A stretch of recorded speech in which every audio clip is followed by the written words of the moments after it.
you've been lied to. The person you call you, the one who smiles at parties, nods in meetings and scrolls mindlessly at midnight, is a carefully crafted illusion, a mask, a performance, but behind it, a shadow, a chaos of desires, fears and truths so terrifying that even psychology tries to bury them. But to unmask your true self, you must confront this chaos. Friedrich Nietzsche, the philosopher branded mad for daring to stare into the abyss, warned, "Become who you are." But what if who you are shocks you? What if it disgusts you? Today, we're diving into forbidden psychology, the dark, unspoken corners of your psyche, and Nietzsche's ruthless roadmap to confronting your true self. This isn't self-help, this is self-war, and the battlefield is your soul. Let's start with a question. Who would you be if no one was watching? No likes to win, no bosses to please, no family to disappoint. Chances are you don't know. Because from birth, society hands you a script. Be kind, be productive, be normal. Nietzsche called this herd morality, a system that crushes individuality to maintain control. In Beyond Good and Evil, he wrote, "Morality is the herd instinct in the individual."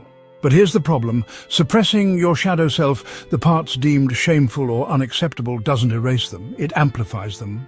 Psychologist Carl Jung warned, until you make the unconscious conscious, it will direct your life and you will call it fate.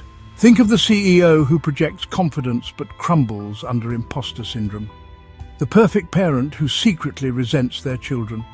The influencer who preaches self-love but hates their reflection. These aren't flaws. They're symptoms of a fractured self. Nietzsche's fix? You must be ready to burn yourself in your own flame. How could you rise anew if you have not first become ashes? In other words, destroy the mask. But first, you must meet the monster beneath. Nietzsche didn't believe in evil, he believed in denial. In his book Ecce Homo, he wrote, "The most common lie is the one you tell to yourself." Modern psychology calls this cognitive dissonance, the agony of holding two conflicting truths. For example, you crave love but sabotage relationships. You preach equality but envy others' success. You want freedom but cling to routine. This isn't hypocrisy, it's humanity. But society pathologizes this inner conflict as toxic or problematic, pushing you to medicate, meditate or meme it away. Nietzsche would have laughed. "The individual has always had to struggle to keep from being overwhelmed by the tribe," he wrote. "If you try it, you'll be lonely often. But no price is too high for the privilege of owning yourself." So how do you own yourself? Start by admitting the uncomfortable. You're not a hero. You are not a villain. You're both, and neither. You are a mosaic of contradictions, and that's okay. Jung called this integration individuation, the process of embracing your shadow to become whole. But Nietzsche went further. He demanded amor fati, love of fate, not just accepting your darkness, but worshipping it. "My formula for greatness in a human being is amor fati," he wrote. "That one wants nothing to be different, not forward, not backward, not in all eternity, not merely bear what is necessary, but love it." This isn't empowerment, it's annihilation. Annihilation of the lies you've been fed about goodness, success and sanity. Let's dissect 3 forbidden truths your psyche is hiding. First, your virtues are often vices in disguise. Charity can mask a savior complex, humility can hide insecurity, confidence can veil narcissism. Nietzsche warned, "All things are subject to interpretation. Whichever interpretation prevails at a given time is a function of power and not truth." Second, your trauma isn't special. Harsh? Maybe. But Nietzsche argued that suffering is universal. What matters is how you use it. To live is to suffer, to survive is to find some meaning in the suffering, he wrote. Modern therapy often coddles pain, turning victims into prisoners of their past. Nietzsche's alternative, "What does not kill me makes me stronger." Third, your desires are not yours. They're programmed by capitalism, religion, TikTok algorithms. Nietzsche called this the herd instinct. The surest way to corrupt a youth is to instruct him to hold in higher esteem those who think alike than those who think differently. So how do you break free? Start by asking, what do I truly want? Scene 7, raw, ugly, inconvenient cravings. Not what looks good on Instagram, not what pleases your parents, but the raw, ugly, inconvenient cravings you've buried. Forbidden psychology teaches us that repressed desires don't vanish, they mutate. The man who denies his ambition becomes resentful. The woman who stifles her sexuality becomes obsessive. The artist who abandons creativity becomes destructive. Nietzsche wrote, "No one lies more boldly than the indignant." In other words, moral outrage often masks envy.